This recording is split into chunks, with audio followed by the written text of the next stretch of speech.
మనం గత కొంతకాలం నుంచి దేవుని యొక్క ప్రేమ గురించి నేర్చుకుంటూ వస్తున్నాం. దేవుని ప్రేమ శాశ్వతమైన ప్రేమ. దేవుడు ప్రేమిస్తున్నాడు మనల్ని కదా. లోకమును ఎంతోగానో ప్రేమించి ఆయన మనల్ని సృష్టించాడు. ఆయన ఇష్టపూర్వకంగా మనల్ని సృష్టించినప్పుడు ఆయన స్వరూపాన్ని, ఆయన పోలికను ఇచ్చినప్పుడు మన జీవితంలో ఆయన అనుమతించిన ప్రతి పరిస్థితి కూడా ఆయన ప్రేమకు సంబంధించి అయి ఉంటుంది అనే మనం నేర్చుకుంటూ వస్తున్నాం. ఏది వచ్చినా అందులో ఆయన ప్రేమ ఉంది అనే విషయాన్ని నేర్చుకుంటూ వస్తున్నాం.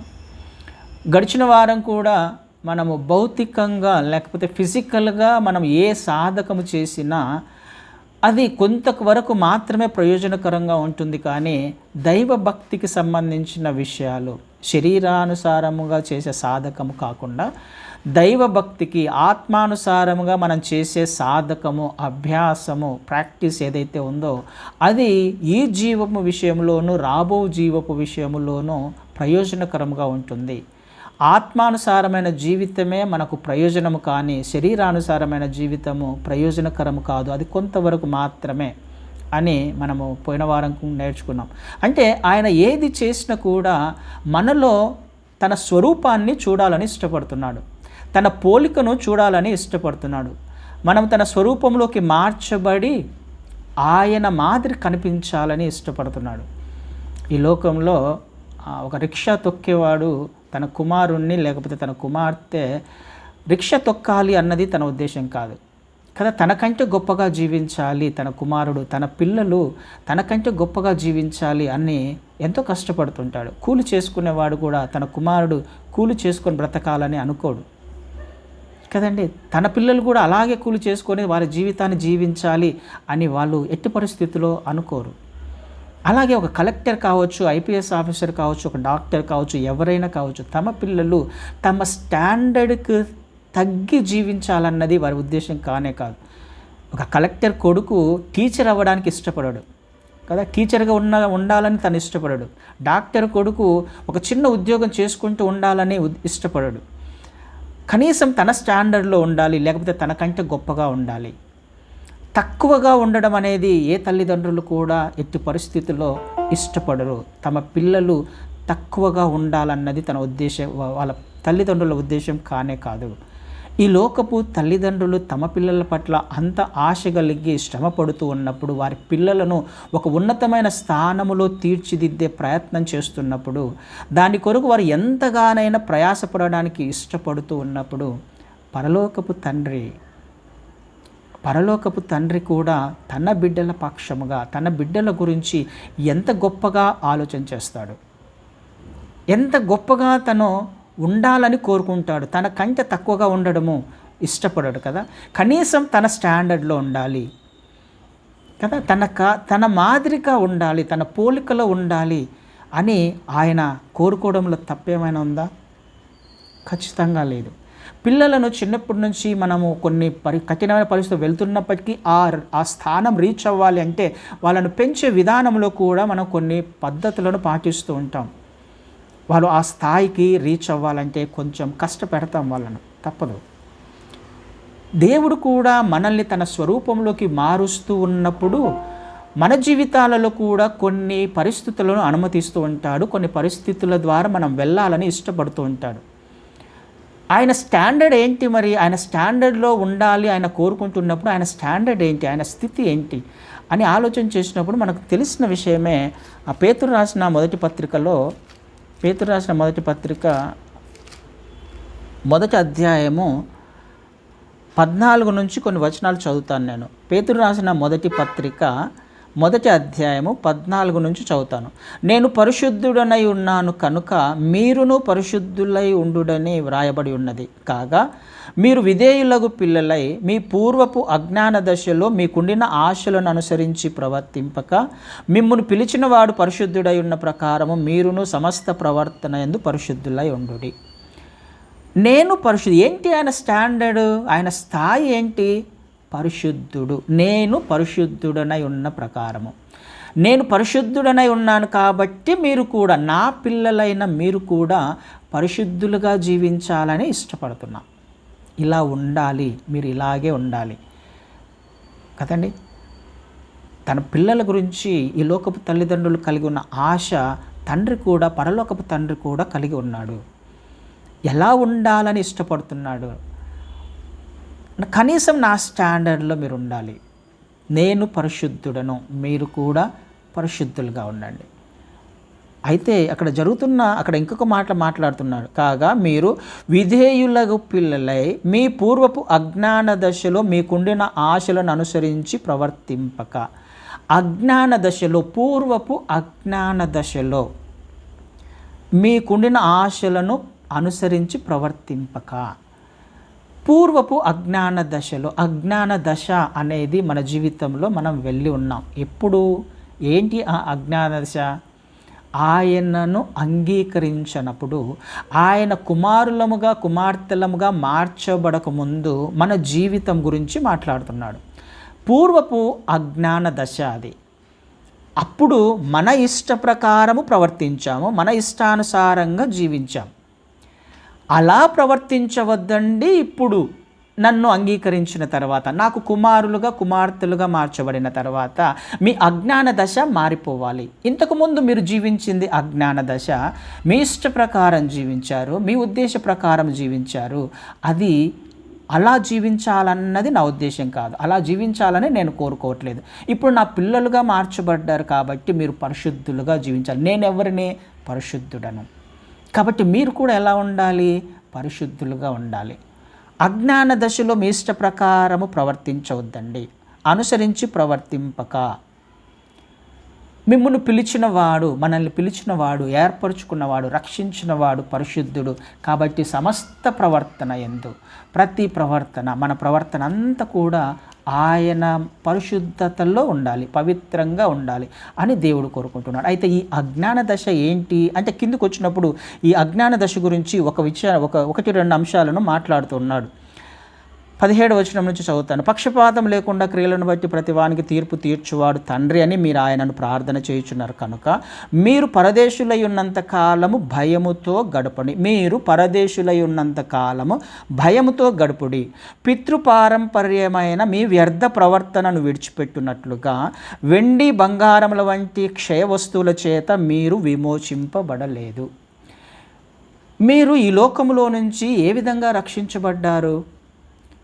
ఈ లోకములో మీరు ఇంతకుముందు ఉన్న అజ్ఞాన దశలో నుంచి ఏ విధంగా రక్షించబడ్డారు? మిమ్మల్ని నేను వెండి బంగారములతో నేను కొనలా, డబ్బులిచ్చి కొనలా. విలువైనవి వెండి బంగారం ఈ లోకంలో. వాటిని ఇచ్చి నేను మిమ్మల్ని కొనలా. ఎందుకు? వాటిని ఇచ్చి కొన్నప్పుడు మళ్ళీ తిరిగి ఒకవేళ మనం ఇవ్వడానికి అవకాశము లేకుండా ఆయన మనల్ని ఏ విధంగా కొన్నాడు? నిష్కలంకమైన, పవిత్రమైన, పరిశుద్ధమైన రక్తముతో, గొర్రెపిల్ల రక్తముతో. ఎందుకు? మనల్ని ఆ అజ్ఞాన దశలో విడిపించడానికి. ఇక్కడ అజ్ఞాన దశ అంటే ఒక మాట రాయబడింది, పితృపారంపర్యమైన మీ వ్యర్థ ప్రవర్తన. పితృపారంపర్యంగా అంటే మనము ఆదాము నుంచి కూడా వంశపారంపర్యంగా మన తల్లిదండ్రుల నుంచి, వాళ్ళ తల్లిదండ్రుల నుంచి మనకు కొన్ని ఆచారాలు సంక్రమించాయి. ఎందుకు? మనము జీవించాలి అని అంటే మన తల్లిదండ్రులను చూసి నేర్చుకుంటాం. వాళ్ళ తల్లిదండ్రులను చూసి కొన్ని విషయాలు, కొన్ని ఆచారాలను నేర్చుకున్నారు, కొన్ని వ్యవహారాలను అనుసరించారు. పితృపారంపర్యంగా కొన్ని ఆచారాలు మీకు వచ్చాయి. ఇది అజ్ఞాన దశ. మీ సొంత ఆలోచనల చేత, మీ జ్ఞానము చేత, మీ ఉద్దేశం చేత జనరేషనల్గా కొన్ని ఆచారాలను మీరు ఆచరిస్తున్నారు, కొన్ని వ్యవహారాలను మీరు ఆచరిస్తున్నారు. ఇది వ్యర్థ ప్రవర్తన అంటున్నాడు. పితృపారంపర్యమైన వ్యర్థ ప్రవర్తన. ఆ ప్రవర్తనకు దేవుడు వ్యర్థమైనది అని మాట్లాడుతున్నాడు. ఆలోచన చేసే ప్రయత్నం చేద్దాం. జనరేషనల్గా క్రైస్తవుడు అజ్ఞాన దశలో నుంచి జ్ఞాన దశలోకి వచ్చినవాడు, అసత్యములో నుంచి సత్యములోకి నడిపించబడినవాడు, చీకటిలో నుండి వెలుగులోకి వచ్చినవాడు, మనోనేత్రాలు వెలిగించబడినవాడు, సత్యం అంటే ఏంటో తెలిసినవాడు క్రైస్తవుడు, విశ్వాసి. పితృపారంపర్యంగా మన తల్లిదండ్రుల నుంచి, జనరేషనల్ నుంచి కొన్ని ఆచారాలు ఆచరిస్తున్నారు. ఇవి వ్యర్థమైనవి. అజ్ఞాన దశలో నుంచి మీరు జ్ఞాన దశలోకి వచ్చారు, నన్ను తెలుసుకున్నారు. ఇప్పుడు మీరు ఏం చేయాలి? వీటిని విడిచిపెట్టాలి. జ్ఞాన దశలోకి వచ్చాము అని అంటే ఆచార వ్యవహారాలను విడిచిపెట్టవలసిన అవసరము ఖచ్చితంగా ఉంది కదా. అంటే అది ఏం చేస్తుంది మనల్ని? పితృపారంపర్యంగా వస్తున్న ఈ వ్యర్థ ప్రవర్తన, వ్యర్థమైన ఆచారాలు మనల్ని ఏం చేస్తున్నాయని, నేను పరిశుద్ధులను కాబట్టి మీరు పరిశుద్ధులుగా ఉండాలి అంటే మీరు మళ్ళీ పరిశుద్ధులుగా జీవించకుండా ఒక విషయం అడ్డుగా వస్తుంది. మనం పోయిన వారం కూడా కొన్ని విషయాలను నేర్చుకున్నాం. మనల్ని అపవిత్రపరిచేటివి ఏంటివి, దేవుని స్వరూపములోకి మార్చకుండా చేసే విషయాల గురించి మనం నేర్చుకుంటూ వస్తున్నాం. ఆయన ప్రేమ ప్రతి విషయంలోని మనల్ని సరిచేసే ప్రయత్నం చేస్తుంది. సాధారణంగా ప్రతి ఒక్కరం కూడా మనకు తెలియకుండానే కొన్ని విషయాలను ఆచరించడం ద్వారా అపవిత్రపరచబడుతున్నాము, అపరిశుద్ధపరచబడుతున్నాము. ఆచార వ్యవహారాలు అనుకోకుండానే, లేకపోతే కొన్ని అలవాటు అయిపోయాయి మన జీవితాలలో. పోయినసారి ఒక విషయాన్ని నేర్చుకున్నాం, అపవిత్రమైన ముసలమ్మ ముచ్చట్లు అని నేర్చుకున్నాం. అవి అపవిత్రమైన, మనకు తెలియకుండానే అది మనల్ని అపవిత్రపరుస్తుంది. ఇక్కడ కూడా ఒకటి అపవిత్రపరుస్తుంది మిమ్మల్ని. నేను పరిశుద్ధుడను, మీరు పరిశుద్ధులుగా ఉండాలి. మిమ్మల్ని పరిశుద్ధముగా జీవించకుండా కొన్ని విషయాలు మీ జీవితాలలో పనిచేస్తున్నాయి. ఏంటవి? ఆచార వ్యవహారాలు. పితృపారంపర్యంగా తల్లిదండ్రుల నుంచి, పితరుల నుంచి, మీ పెద్దల నుంచి కొన్ని ఆచారాలు వచ్చాయి. అవి వ్యర్థమైనవి, వ్యర్థమైన ప్రవర్తన, వ్యర్థమైన ఆచారాలు. ఇవి మిమ్మల్ని పవిత్రంగా జీవించకుండా చేస్తున్నాయి, పరిశుద్ధంగా జీవించకుండా చేస్తున్నాయి. కాబట్టి వాటి గురించి ఒకసారి ఆలోచన చేసే ప్రయత్నం చేయండి. మిమ్మల్ని విడిపించిన వాడు ఎవరు? ఏ విధంగా వాటి నుంచి, ఆ ఆచారాలలో నుంచి మీరు విడిపించబడ్డారో ఒక్కసారి జ్ఞాపకం చేసుకోండి. మిమ్మల్ని డబ్బులు ఇచ్చి కొనలా నేను. అది విడిపించబడడానికి నా ప్రియ కుమారుణ్ణి నేను ఈ లోకంలోకి పంపించా. అందులో నుంచి నువ్వు రావాలంటే, ఆ అపవిత్రత పోవాలి అంటే, అపరిశుద్ధత పోవాలంటే, ఆ బంధకాల నుంచి నువ్వు విడిపించబడాలి అని అంటే నువ్వు మామూలుగా రాలేవు. నీ అంతకు నువ్వు రాలేవు. డబ్బులు ఇచ్చి కొంటే రాదు. అది ఎంత విలువ ఇచ్చి కొన్నా రాదు. కానీ పరిశుద్ధమైన, నిష్కలంకమైన రక్తము చిందించబడితే తప్ప ఆ వ్యవహారాలలో నుంచి, ఆ ఆచారాలలో నుంచి నువ్వు బయటికి రాలేదు. ఈ విషయం నీకు తెలుసా అని క్రీస్తువారు అని వాక్యము మాట్లాడుతుంది.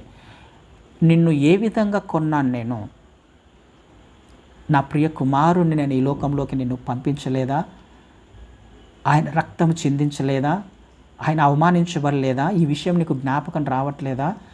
తిరిగి నువ్వు అజ్ఞాన దశలోకి ఏ విధంగా వెళ్తావు రక్షించబడిన తర్వాత కూడా? తిరిగి నువ్వు ఆచారాలను ఏ విధంగా ఆచరిస్తావు నువ్వు రక్షించబడిన తర్వాత కూడా?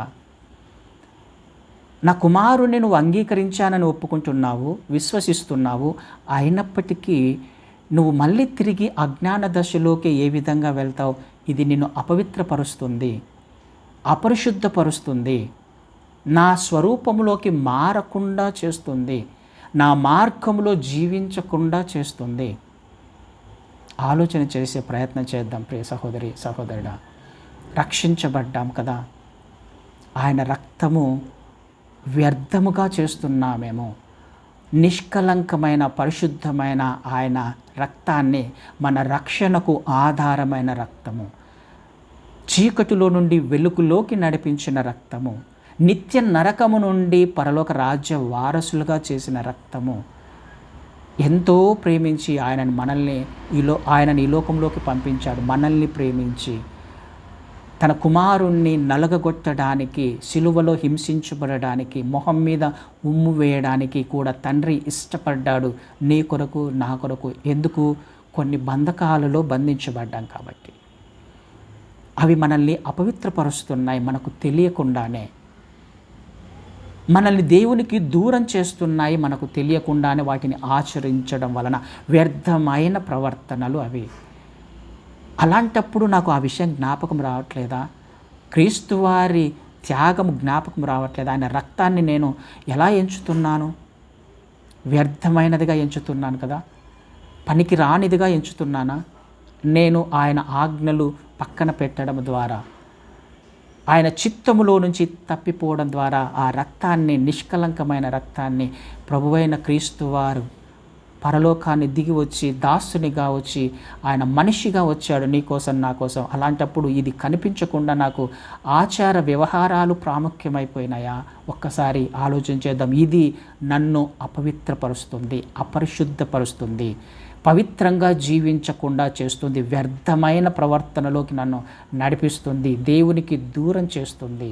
ఒక్కసారి ఆలోచన చేద్దాం. వాటి నుంచి విడిపించబడడానికి నేను నా కుమారుణ్ణి పంపిస్తే మళ్ళీ అలాగే చేస్తే, అందుకనే అజ్ఞాన దశలు. అందుకని అక్కడ ఏమని మాట్లాడుతున్నాడు 17వ వచనంలో,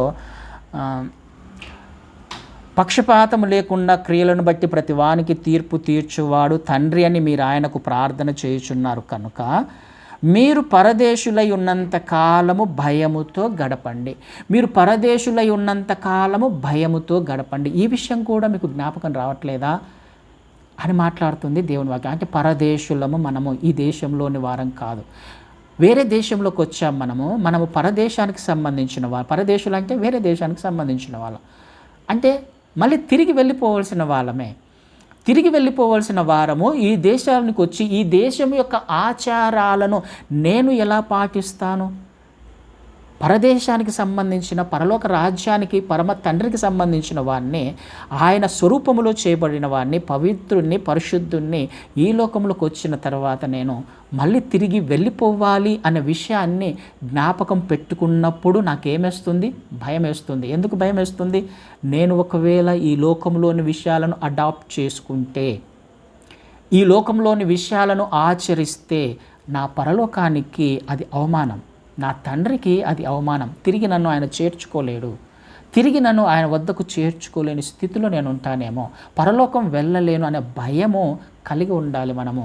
అది నిత్య రాజ్యము. ఒకవేళ నేను ఇక్కడ దానిని అడాప్ట్ చేసుకుంటూ ఇక్కడ ఉన్న వ్యవహారాలను, లోకాచారాలను అడాప్ట్ చేసుకున్నట్లయితే నేను ఎలా వెళ్తాను పరలోకానికి? పరిశుద్ధంగా ఉండే దేశంలోకి నేను వెళ్ళలేను. అపరిశుద్ధపరచబడిన నాకు ఇంకొక లోకము స్వాగతిస్తుంది నన్ను. అందుకనే ఏం చేయాలి? భయముతో గడపండి అంటున్నాడు కదా. భయముతో గడపండి. పరదేశులుగా ఉన్నంత కాలము, ఈ లోకంలో జీవించినంత కాలము భయముతో, పవిత్రపరచబడుతున్న మీరు, పరిశుద్ధపరచబడిన మీరు ఎక్కడైనా అపవిత్రపరచబడతారేమో, అపరిశుద్ధపరచబడతారేమో, ఏదైనా వ్యర్థ ప్రవర్తన, ఏదైనా వంశపారంపర్యంగా లేకపోతే ఎవరైనా చెప్పిన విషయాలు మీరు ఆచరించడం ద్వారా, వ్యర్థమైన ప్రవర్తనను ఆచరించడం ద్వారా దూరము చేయబడతారేమో. ఒక్కసారి మిమ్మల్ని మీరు పరిశీలించుకుంటూ, పరీక్షించుకుంటూ జీవించండి. నేను పరిశుద్ధుణ్ణి, మీరు పరిశుద్ధులుగా జీవించాలి. తిరిగి నా వద్దకు మీరు పరిశుద్ధులుగానే రావాలి. ఇది అజ్ఞాన దశ. అందుకనే సమస్త ప్రవర్తన యందు అని మాట రాయబడింది కదా. ప్రవర్తింపక మిమ్మల్ని పిలిచిన వారు పరిశుద్ధులై ఉన్న ప్రకారం మీరును సమస్త ప్రవర్తన యందు పరిశుద్ధులై ఉండండి. ప్రతి ప్రవర్తన, మన జీవితంలో అనుమతించబడుతున్న ప్రతి పరిస్థితిలో మన ప్రవర్తన ఎలా ఉండాలి? పరిశుద్ధంగా, పవిత్రంగా. ఎందుకు? నా తండ్రి కోరుకుంటున్నాడు నేను పరిశుద్ధంగా జీవించాలని. ఆయన స్టాండర్డ్కు తగ్గకుండా జీవించాలన్నది ఆయన ఉద్దేశము, ఆయన ప్రేమ. అలా అని చెప్పేసి మీరు జీవించేసేయండి అని చెప్పేసి ఆయన వదిలిపెట్టాడా మనల్ని? అలా వదిలిపెట్టాలి. ఒక మార్గాన్ని కూడా సిద్ధపరిచాడు. ఆయన మనల్ని పరిశుద్ధపరచబడిన తర్వాతనే పరిశుద్ధంగా జీవించండి అని చెప్తున్నాడు. మనల్ని పవిత్రపరచబడి ఆయన మన ప్రతి పాపమును, శాపమును కొట్టివేసి చీకటిలో నుంచి వెలుగులోకి నడిపించి, అంధకారంలో నుంచి లేకపోతే నిత్య నరకము నుండి పరలోక రాజ్యానికి వెళ్ళే మార్గంలో నిలబెట్టి ఇక ఇలా జీవించండి అని చెప్పాడు. ఆయన ఏది చేయకుండా మనల్ని పరిశుద్ధులుగా జీవించమని చెప్పాలా, అన్ని విషయాలను మన ముందుకు తీసుకొని వచ్చిన తర్వాతనే చెప్పే ప్రయత్నం చేస్తున్నాడు. అయినప్పటికీ ఒకవేళ చేసే ప్రయత్నం చేస్తే నేను ఎవరిని? పూర్వపు అజ్ఞాన దశలో ఉన్నవాడినేగా, పూర్వపు ఆచారాలను ఆచరిస్తున్న వాడినేగా. ఆయన రక్తము ఆయన రక్తాన్ని నేను పవిత్రంగా ఎంచని వాడిని, పరిశుద్ధంగా ఎంచని వాడిని, ఆయనకు శత్రువుగా జీవిస్తున్న వాడినే. ఒక్కసారి ఆలోచన చేసే ప్రయత్నం చేద్దాం. అలాంటి జీవితాలు ఒకవేళ జీవిస్తున్నట్లు ఏం చేస్తున్నట్లు తెలుసా? ఆ విషయం కూడా స్పష్టంగా రాయబడింది మత్తయి సువార్తలో. ఒక మాట చూద్దాం. మత్తయి సువార్త 15వ అధ్యాయంలో 6వ వచనాన్ని చదువుతాను. 6వ వచనం నుంచి చదువుతాను. మత్తయి సువార్త 15వ అధ్యాయము 6వ వచనము. మీరు మీ పారంపర్యాచారము నిమిత్తమై దేవుని వాక్యమును నిరర్ధకము చేయుచున్నారు. మీ పారంపర్యాచారము నిమిత్తమై దేనిని నిరర్ధకం చేస్తున్నాము? దేవుని వాక్యాన్నే నిరర్ధకం చేస్తున్నాము. పారంపర్యమైన వస్తున్న ఆచారాలను ఆచరించడం వలన దేవుని వాక్యాన్ని పనికిరానిదిగా ఎంచుతున్నాం. ఎంతటి దౌర్భాగ్యపు స్థితో కదా. ఏమని మన తర్వాత కిందికి వచ్చినప్పుడు, ఈ ప్రజలు తమ పెదవులతో నన్ను గణపరచుదురు కానీ వారి హృదయము నాకు దూరంగా ఉన్నది. మనుష్యులు కల్పించిన పద్ధతులు దైవోపదేశములని బోధించుచు వారు నన్ను వ్యర్థముగా ఆరాధించుచున్నారు నన్ను. ఎందుకు? మనుషులు కల్పించిన పద్ధతులే దైవోపదేశాలు. ఇది దేవుడి నుంచి వచ్చినవి దైవోపదేశాలు. ఇవి ఎవరు చెప్పారు? అది మనుషులు చెప్పారు. మనుషులు చెప్పిన విషయాలు, మనుషుల నుంచి వచ్చిన ఆచారాలు దైవోపదేశాలని, అవి దాని ద్వారా మనకు ఆశీర్వాదం వస్తుంది అని చెప్పేసి ఏ విధంగా అనుకుంటావు? మనుషులు నిన్ను ఆశీర్వదిస్తారా? మనుషులు నియమించిన పద్ధతులు నీకు ఆశీర్వాదాన్ని ఇస్తాయా? దేవుడు బాధతో మాట్లాడుతున్న మాటలండి ఇవి. నా వాక్యాన్ని మీరు నిరర్ధకం చేస్తున్నారు, నన్ను అనవసరముగా వ్యర్థంగా ఆరాధిస్తున్నారు అంటున్నారు కదా. పెదవులతో నన్ను గణపరుస్తున్నారు కానీ వారి హృదయం మాత్రం నాకు దూరంగా ఉంది. ఎంతటి బాధపడుతున్నాడు ఆయన. అలాంటి ఆచారాలు, అలాంటి ఆరాధన వ్యర్థమైనదేగా. దాని వలన నీకు ఎలాంటి ప్రయోజనం ఉంది? ఎలాంటి ప్రయోజనం లేదు అని వాక్యం సెలవిస్తుంది. వ్యర్థమైన ఆరాధన. ఆలోచన చేసే ప్రయత్నం చేద్దాం. దేవుణ్ణి నేను దూరం చేస్తున్నాను నా ప్రవర్తన వలన. ఏంటి ఆ ప్రవర్తన? పారంపర్యంగా వస్తున్న ఆచారాలను ఆచరించడం వలన. ఎవరు ఏర్పాటు చేశారు? మనుషులు ఏర్పాటు చేశారు. కొంతమంది మనుషులు ఏర్పాటు చేశారు. అవి వారు చేసిన, ఆ మనుషులు చేసిన ఈ ఆచారాలు నన్ను ఏ విధంగా పవిత్రపరుస్తాయి, ఏ విధంగా పరిశుద్ధపరుస్తాయి, ఏ విధంగా పరలోకానికి చేరుస్తాయి, ఏ విధంగా నన్ను ఆశీర్వదిస్తాయి? అవి ఖచ్చితంగా కాదు కదా. దేవుడు మాత్రమే నిన్ను నన్ను ఆశీర్వదించేవాడు. దేవుడు మాత్రమే సరైన మార్గంలో నడిపించేవాడు, పరలోక రాజ్యానికి చేర్చేవాడు, పరిశుద్ధపరిచేవాడు. ఆయన ఆజ్ఞలను ఎంత బాధతో నా వాక్యాన్ని నిరర్ధకము చేస్తున్నారు కదా మీరు. నా వాక్యాన్ని నిరర్ధకము, అర్థము లేనిదిగా, వ్యర్థమైనదిగా, పనికిరానిదిగా, పర్వాలేదులే అని అనుకుంటూ ఇలా చేయడం వలన ఇతరులు కూడా మనల్ని చూసి నేర్చుకునే అవకాశం ఉంది కదా. పర్వాలేదు, వాళ్ళే ఆచరిస్తున్నారు, క్రైస్తవులే ఆచరిస్తున్నారు, పలాని సేవకుడే ఆచరిస్తున్నాడు, పలానా గొప్పవాడే, గొప్ప వాళ్ళే ఆచరిస్తున్నారు, మనం ఎందుకు ఆచరించకూడదు? ఒక మార్గాన్ని మనమే తర్వాతి తరం వారికి మనము దాన్ని నెక్స్ట్ లెవెల్కి తీసుకువెళ్తున్నాం. ఎక్కడ స్టాప్ అవ్వాలి ఇది? నేను ఆయనను అంగీకరించినప్పుడు ఒక ఫుల్ స్టాప్ పడాల్సిన అవసరం ఖచ్చితంగా ఉంది. నేను ఆచరించాను నా తల్లిదండ్రుల ఆచారాలను, వాళ్ళు ఆచరించారు వాళ్ళ తల్లిదండ్రుల ఆచారాలను, పారంపర్యంగా వస్తున్న ఆచారాలను. ఏం తీసుకుని వచ్చారు వాళ్ళు? దానివలన ఏమన్నా వారు ఆశీర్వదించబడ్డారా? లేకపోతే ఏమన్నా జరిగిందా? ఏమి తీసుకుని వచ్చారు? దాని ద్వారా ఏమన్నా మేలు జరుగుతుందా? ఖచ్చితంగా జరగదు. వాక్యము వ్యర్థమైన ప్రవర్తన. అది ఆచరించడం వలన దేవుని ఆజ్ఞను, వాక్యాన్ని వ్యర్థమైనదిగా ఎంచుతున్నాము. అలాంటప్పుడు ఇది తెలిసిన నేను, ఆ బంధకాలలో నుంచి విడిపించబడిన నేను, అజ్ఞాన దశలో నుంచి విడిపించబడిన నేను, పరిశుద్ధ రక్తములో నా కొరకు చిందించబడిన క్రీస్తు వారిని అంగీకరించిన నేను ఒక ఫుల్ స్టాప్ పెట్టాల్సిన అవసరం ఉందా లేదా? ఆపాల్సిన అవసరం ఉందా లేదా? తర్వాత నా తరం వారికి నా పిల్లలకు నేనేం బోధిస్తున్నాను? నేను ఆచరించడం వలన నా పిల్లలు ఆచరించరా? ఆ పిల్లలు ఆచరించడం వలన వారి పిల్లలు ఆచరించరా? ఆ ప్రవర్తన వ్యర్థమైన ప్రవర్తన, పారంపర్యంగా వస్తున్న ఆచారాలు అదే విధంగా కొనసాగుతున్నప్పుడు నేను రక్షించబడిన వారిని, ఆయన రక్తములో కడగబడిన వారిని, అజ్ఞాన దశలో నుంచి జ్ఞాన దశలోకి, వెలుగులోకి నడిపించబడిన నేను కూడా ఆచరిస్తున్నప్పుడు క్రైస్తవుని, విశ్వాసిని ఎలా అవుతాను? ఎంత బాధపడుతున్నాడు. ఆయన ప్రేమ ఏంటి? పవిత్రంగా జీవించాలి, పరిశుద్ధంగా జీవించాలి, పరలోక రాజ్య వారసులుగా చేయబడాలి. ఆయన స్టాండర్డ్కు తగ్గి జీవించాలన్నది ఆయన ఉద్దేశం కాదు. పరలోకానికి వెళ్ళాలి అన్నది ఆయన ఉద్దేశం, నరకానికి వెళ్ళాలి అన్నది ఆయన ఉద్దేశం కాదు. అపవిత్రపరచబడిన వారు ఎక్కడికి వెళ్తారు? పరలోకం మాత్రం కాదుగా. ఆలోచన చేసే ప్రయత్నం చేద్దాం. మనకు తెలియకుండానే మనము అపవిత్రపరచబడే కొన్ని విషయాలను నేర్చుకుంటున్నాం. ఆయన ప్రేమ వలన. ఆయన ప్రేమ ఇందులో దాచబడి ఉంది. ఆయన ప్రతి విషయాన్ని మనకు తెలియచెప్పే ప్రయత్నం చేస్తున్నాడంటే ఒక్కొక్కటిగా ఒక్కొక్క విషయానికి ఫుల్ స్టాప్ పెట్టాల్సిన బాధ్యత నీది, నాది, మనదే. మన తర్వాతి తరానికి పవిత్రమైన జీవితాన్ని, పరిశుద్ధమైన జీవితాన్ని అందించవలసిన బాధ్యత మనదే. ఒక మార్గాన్ని చూపించవలసిన బాధ్యత మనదే. ఒక వర్షం పడుతుంది, బాగా వర్షం పడుతున్నప్పుడు ఇంట్లోకి నీళ్ళు వస్తున్నాయి.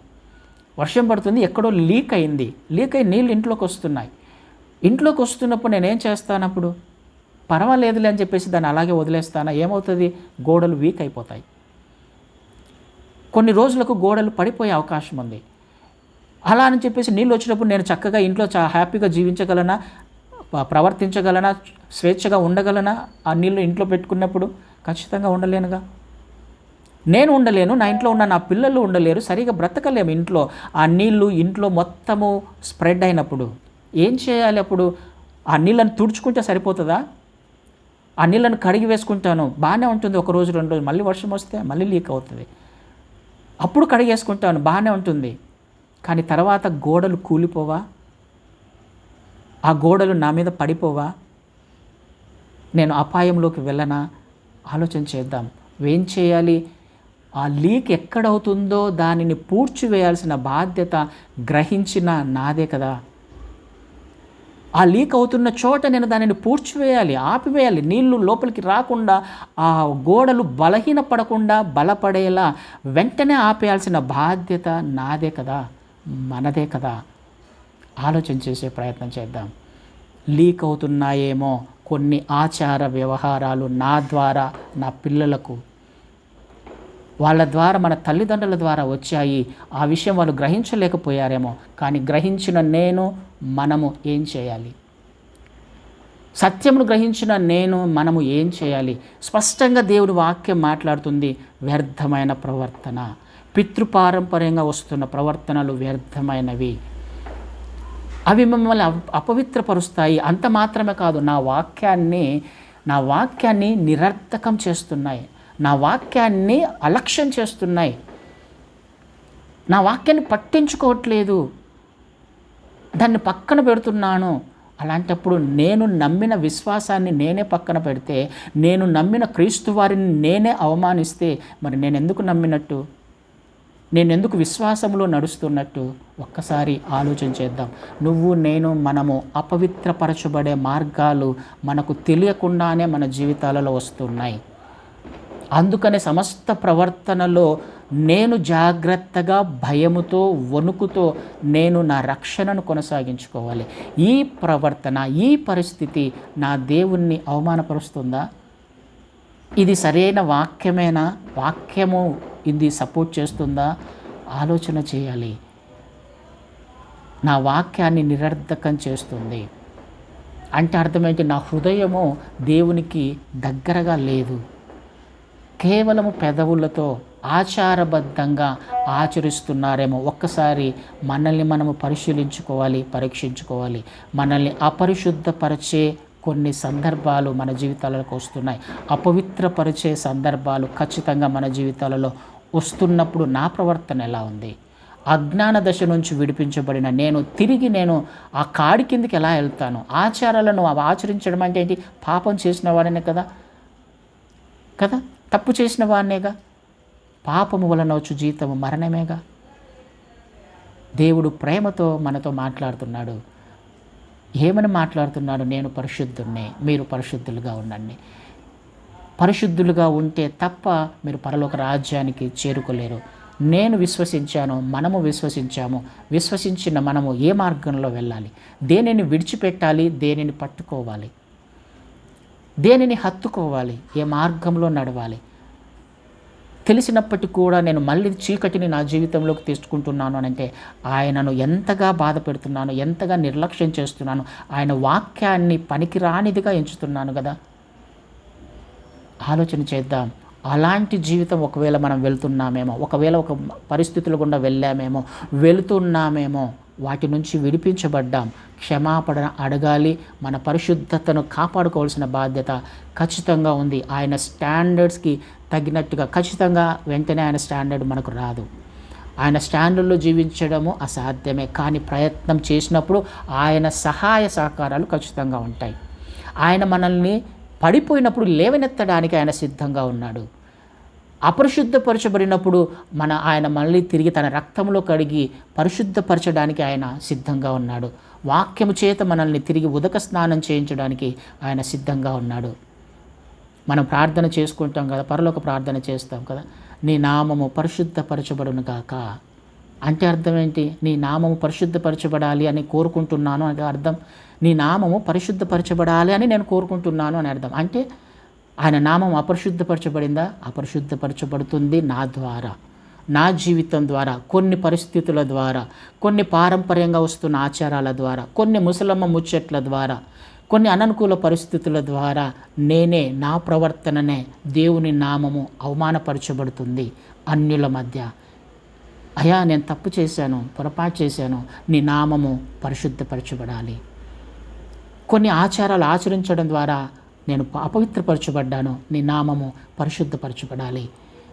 ఒప్పుకున్నప్పుడు ఆయన నమ్మదగిన వాడు అని రాయబడింది మొదటి అధ్యాయంలో కదా. ఆయన నమ్మదగిన వాడు కాబట్టి ఒప్పుకున్న ప్రతి పాపాన్ని కూడా ఆయన కడిగి పవిత్రపరుస్తాడు, తిరిగి పరిశుద్ధపరుస్తాడు, తిరిగి ఆయనతో సమాధానపరుచుకుంటాడు. కాబట్టి ఆలోచన చేద్దాం. రక్షించబడ్డాము, క్రీస్తు వారిని వెంబడిస్తున్న వాళ్ళము ఏ మార్గంలో వెళ్ళాలి? వెంబడిస్తున్నాను అని అంటే యథార్థంగా నమ్మకంగా జీవించాల్సిన అవసరము ఖచ్చితంగా ఉంది. వెంటనే రాదు, కానీ ఒక్కొక్కటి నేర్చుకుంటూ ఒక్కొక్క అడుగు వేసుకుంటూ వెళ్ళాలి. ఆయన వాక్యము మన పాదాలకు దీపము అన్నాడు.